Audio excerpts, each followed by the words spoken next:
এই গরমে রোজা রেখে সকলেই ক্লান্ত হয়ে পড়েন।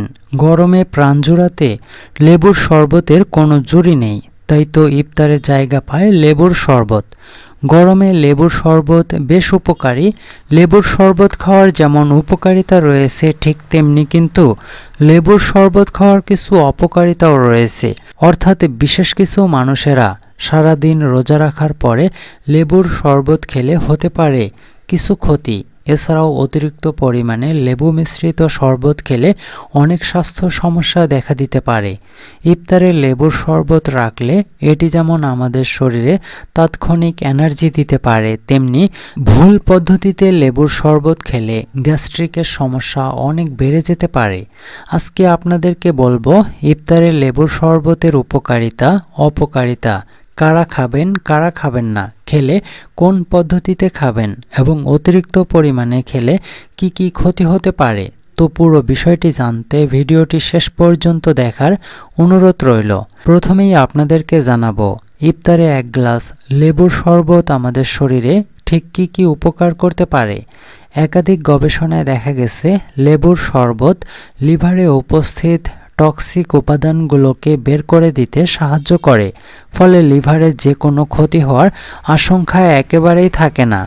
সারাদিন রোজা রাখার ফলে পানি একেবারেই পান করা হয় না, যার ফলে লিভারে অনেক বেশি টক্সিন উপাদান জমা হয়ে লিভার নষ্ট হয়ে যেতে পারে।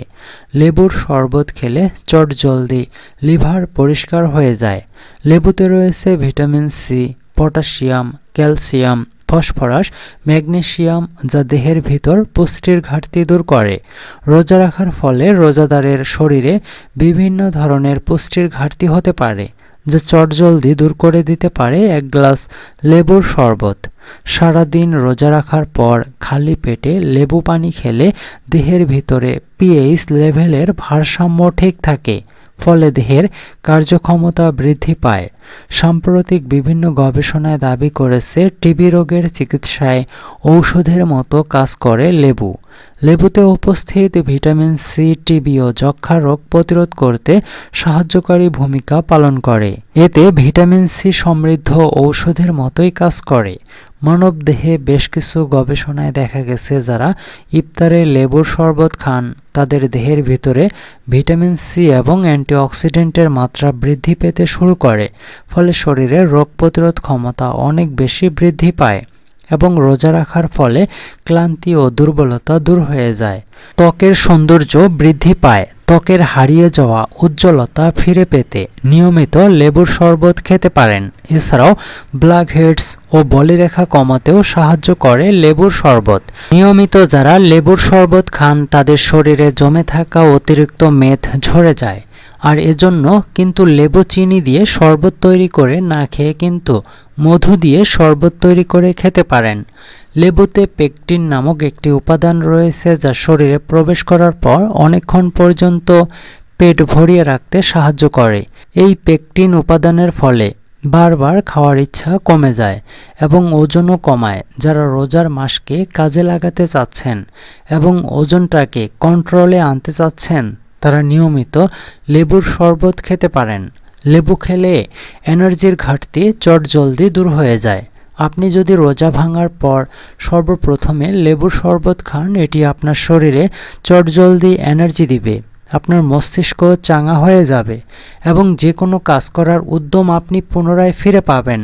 লেবুর শরবত শ্বাসকষ্টের মতো সমস্যাকেও কমাতে সাহায্য করে। যারা অ্যাজমার রোগী তারা অবশ্যই লেবুর শরবত খাবেন। লেবুর শরবত খেলে স্ট্রেস এবং অবসাদের মতো সমস্যা থেকে চটজলদি মুক্তি পাওয়া যায়। এছাড়াও যারা উচ্চ রক্তচাপের সমস্যায় ভুগছেন তারা রোজা ভাঙার সময় অবশ্যই লেবুর শরবত খেতে পারেন। এতে করে হাই ব্লাড প্রেশারের সমস্যা চটজলদি কমে আসবে। লেবুর শরবত বদহজম, কনস্টিপেশন, বারবার পেট খারাপের মতো সমস্যা রোধ করতে দারুণ কার্যকরী ভূমিকা পালন করে। লেবুর শরবত খাওয়ার ফলে স্টোমাকে অ্যাসিডের ক্ষরণ ঠিকমতো হতে শুরু করে, ফলে পেটের বিভিন্ন রোগ হওয়ার আশঙ্কা একেবারেই কমে যায়। এমনকি শরীরে জমে থাকা বিভিন্ন ধরনের ক্ষতিকারক টক্সিনগুলো চটজলদি বেরিয়ে যেতে থাকে। রোজা থাকার ফলে যারা বদহজমের মতো সমস্যায় ভুগে থাকেন, পেট ব্যথা করে, এই সব সমস্যা এড়ানোর জন্য লেবুর শরবত একেবারেই ম্যাজিকের মতো কাজ করবে।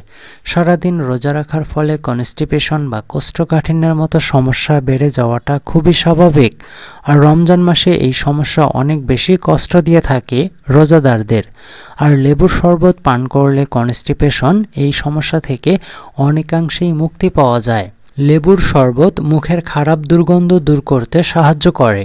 যারা নিয়মিত লেবুর শরবত খান তাদের দাঁতের স্বাস্থ্যের উন্নতি হয়, দাঁত ও মাড়ি দিয়ে রক্ত পড়া বন্ধ হয়, এমনকি দাঁতের যে কোনো সমস্যা থেকে মুক্তি দিতেও সাহায্য করে। লেবুতে রয়েছে প্রচুর পরিমাণে অ্যান্টিব্যাকটেরিয়াল প্রপার্টিস।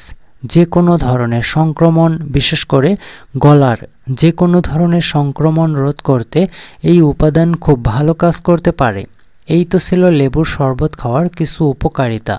তবে লেবুর শরবত খাওয়ার কিছু নিয়মও রয়েছে। আপনি যদি ইফতারির টেবিলে অন্য কোনো ভিটামিন সি জাতীয় ফলের রস রাখেন, সেদিকে আপনাকে খেয়াল রাখতে হবে।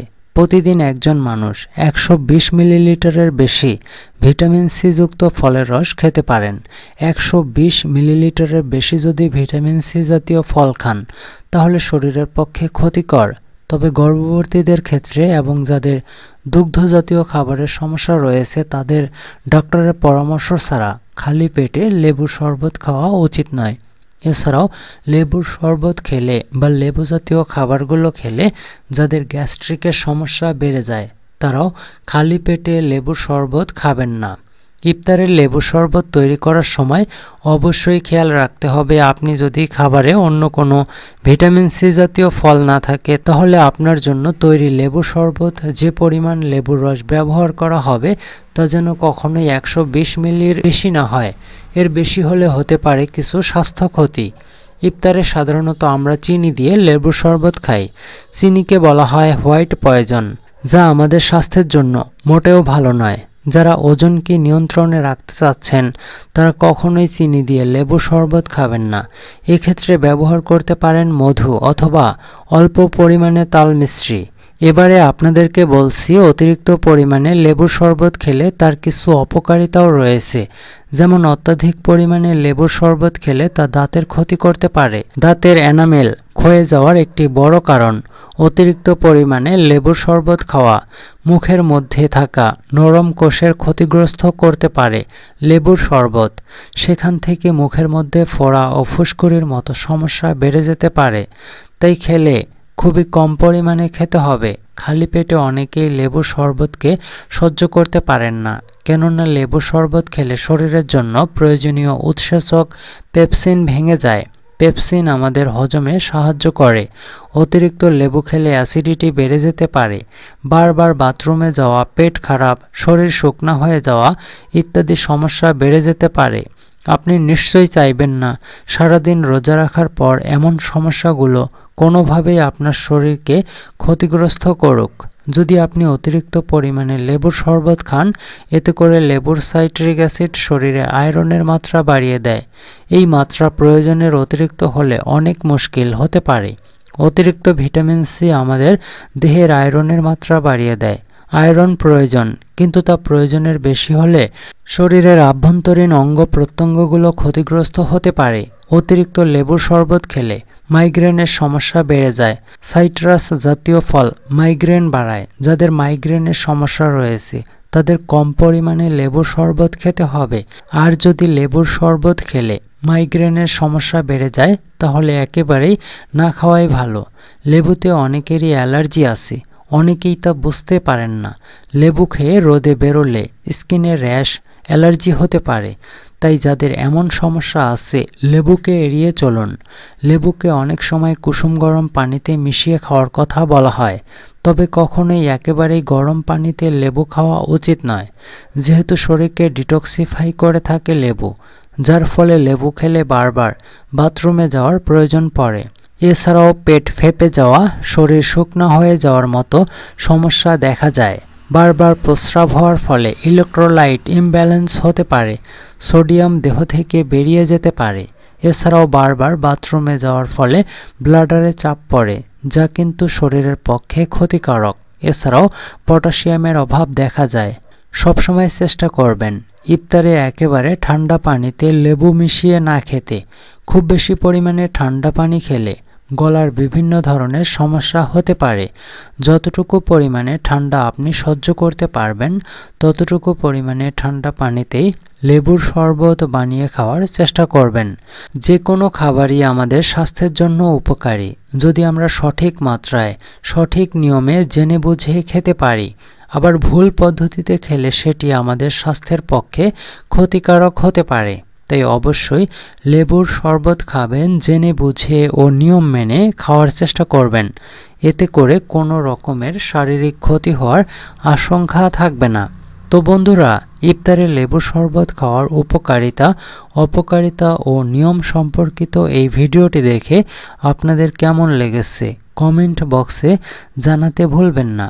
ভিডিওটি যদি আপনাদের কাছে ভালো ও উপকারী মনে হয়ে থাকে তাহলে বেশি বেশি শেয়ার করে সবাইকে জানিয়ে দিবেন।